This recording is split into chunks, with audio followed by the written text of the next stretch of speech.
There has to be so much more to life than this. Those are the words that I kept thinking about as I walked down the streets of my old East Dallas neighborhood. I saw the beat down streets. I saw the beat down apartments. But I realized something important during that time. I want you guys to look at your neighbor and say, vision. I had to develop a vision for my life. You see, life is real, and I want to be as real as I can with you today. Because life, when it comes to you, it will cut you, it will beat you down, it will leave you there if you let it.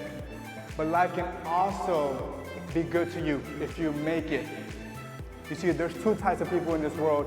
There's a person that just lets life happen to them. Whatever happens, happens. But there's a person that says, I'm going to take charge of my life and I'm going to make something happen. I'm going to make something happen. So which one are you today? The life just happens, or you take charge of your life and you make something happen?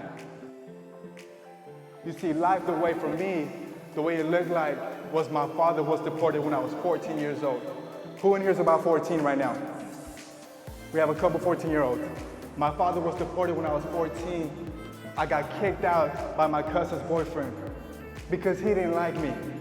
I remember walking down the back alley and I'm thinking to myself, I'm like, God, I'm 15 years old. I just got kicked out. What am I supposed to do?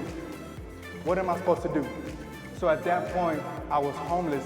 I was house hopping, going from place to place, trying to figure out if I had a future, trying to figure out where my next meal was going to come from, trying to figure out how I was going to get by day.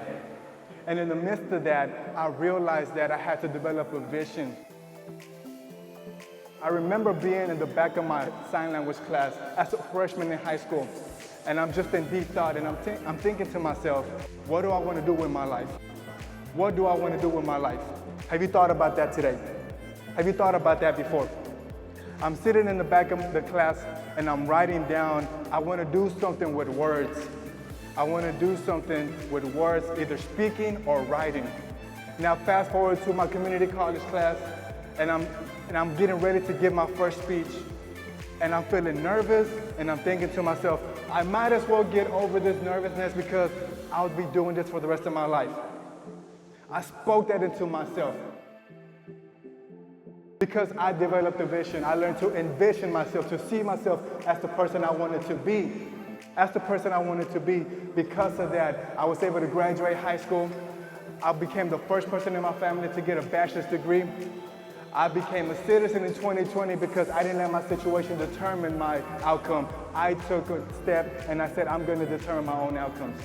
I was able to see my parents for the first time in 11 years, from 2004 to 2015. So I took the step and I developed that vision because I wanted to be more. I wanted to be more. And you can too. So I don't know what you're envisioning. I don't know what you're thinking for your life, but I want you to know that it's possible. I want you to know that it's possible. So I want to hear you guys say that it's possible. Let's go, come on. It's possible. Let's try it again. It's possible. It's possible. Let's go.